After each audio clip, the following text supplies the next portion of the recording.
শীতকালে টানা 21 দিন নিয়মিত মধু খেলে যে সমস্ত উপকারগুলো পাবেন তা এই ভিডিওতে আলোচনা করব। প্রিয় দর্শক, সূরাতুল ফাতিহা পড়ে টানা 21 দিন নিয়মিত মধু খাওয়ার পর আপনি নিজেই পরীক্ষা করে দেখবেন, ইনশাআল্লাহ আপনি আপনার শরীরে উল্লেখযোগ্য 6টি গুরুত্বপূর্ণ পরিবর্তন দেখতে পাবেন, যা আমরা পুরো ভিডিওতে আলোচনা করছি। 21 দিন নিয়মিত মধু খেলে যে সমস্ত উপকারগুলো পাওয়া যাবে তা এবার আলোচনা করব।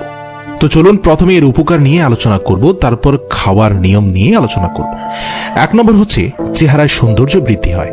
মধুতে এমন উপাদান রয়েছে যা ত্বককে নমনীয় বা কোমল করতে সাহায্য করে, ফলে ত্বকে থাকা দীর্ঘদিনের বার্ধক্যের ছাপ আস্তে আস্তে সরে যায়। সপ্তাহে 2 থেকে 3 দিন মুখের ত্বকে ব্যবহার করে 15 মিনিট পর ধুয়ে ফেলুন, কারণ মধু মানুষের ত্বকের উপরিভাগের মৃত কোষ দূর করে মুখের ত্বকে ভাঁজ পড়া রোধ করে। এর ফলে চেহারা সুন্দর হয়।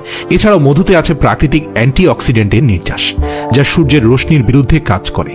এছাড়া শরীরের চামড়াকে ক্ষতির হাত থেকে রক্ষা করে। এই মধু অনেকটা প্রাকৃতিক সানস্ক্রিনের কাজ করে। রোদে পোড়া ত্বককে স্বাভাবিক করতেও মধু গুরুত্বপূর্ণ ভূমিকা পালন করে। 4 চামচ মধুর সঙ্গে পানি মিশিয়ে প্রতিদিন মুখের ফেস প্যাক হিসেবে লাগান, দেখবেন রোদে পোড়া কালো দাগ দূর হয়ে চেহারা ঝলমলে হয়ে যাবে। 2 নম্বর হচ্ছে দুর্বলতা দূর হয়। মধুতে বিদ্যমান গ্লুকোজ, ফ্রুক্টোজ ও শর্করা শরীরের শক্তি সরবরাহের কাজ করে। প্রতিদিন সকালে 1 চামচ মধু সারাদিনের জন্য দেহের পেশির ক্লান্তি দূর করতে এবং পর্যাপ্ত এনার্জি বাড়াতে ভরপুর সহায়তা করে, যার কারণে দুর্বলতা ও অলসতা আপনাকে গ্রাস করতে পারে না। 3 নম্বর হচ্ছে রক্ত স্বল্পতা দূর হয়। প্রতিদিন 1 গ্লাস পানিতে 1 চামচ মধু মিশিয়ে পান করলে মধুতে বিদ্যমান ক্যালসিয়াম রক্তে প্রবেশ করে এবং রক্তে হিমোগ্লোবিনের ভারসাম্য বজায় রাখে। এভাবে মধুর রক্ত স্বল্পতার রোগকে প্রতিরোধ করে। 4 নম্বর হচ্ছে ঠোঁটের কালচে ভাব দূর হয়। রাতে ঘুমের পূর্বে নিয়মিত ঠোঁটে মধু লাগালে ঠোঁট হয়ে ওঠে নজর কাড়া সুন্দর। মধু ঠোঁটের উপর থাকা শুষ্ক ত্বক ও কালচে ভাবটাকে দূর করে, ঠোঁটকে নরম ও গোলাপি করে তুলতে সাহায্য করে। 4 নম্বর হচ্ছে কোলেস্টেরল কম হয়। মধু দেহে HDL অর্থাৎ ভালো কোলেস্টেরলের মাত্রা বৃদ্ধি করে এবং খারাপ কোলেস্টেরলের মাত্রা কমিয়ে দেয়, ফলে মধু কোলেস্টেরল সংক্রান্ত রোগ থেকে দেহকে মুক্ত রাখে।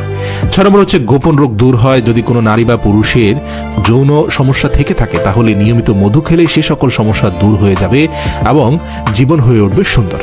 তবে একটা কথা মনে রাখতে হবে, খাঁটি মধু হলেই কেবলমাত্র এই সকল উপকার পাওয়া যাবে, নয়তো কোনো উপকার পাওয়া যাবে না। চলুন আমরা জেনে নেই মধুর ব্যবহার। প্রতিদিন সকালে 1 চা চামচ মধু লাল চায়ের সঙ্গে মিশিয়ে অথবা দুধের সঙ্গে মিশিয়ে খেতে পারেন, অথবা খালি মুখেও খেতে পারেন। সকালবেলা মধু খেলে এর উপকার বেশি পাওয়া যায়। এছাড়া রুটির সঙ্গে অথবা বিস্কুটের সঙ্গে অথবা মুড়ির সঙ্গে মিশিয়ে খেতে পারেন। আশা করি শীতকাল যেহেতু শুরু হয়েছে, এখন থেকে নিয়মিত মধু খাওয়ার অভ্যেস করবেন ইনশাআল্লাহ। আল্লাহ রাব্বুল আলামিন আমাদেরকে সুন্নতি তরিকায় মধু খাওয়ার তৌফিক দান করুক, আমিন।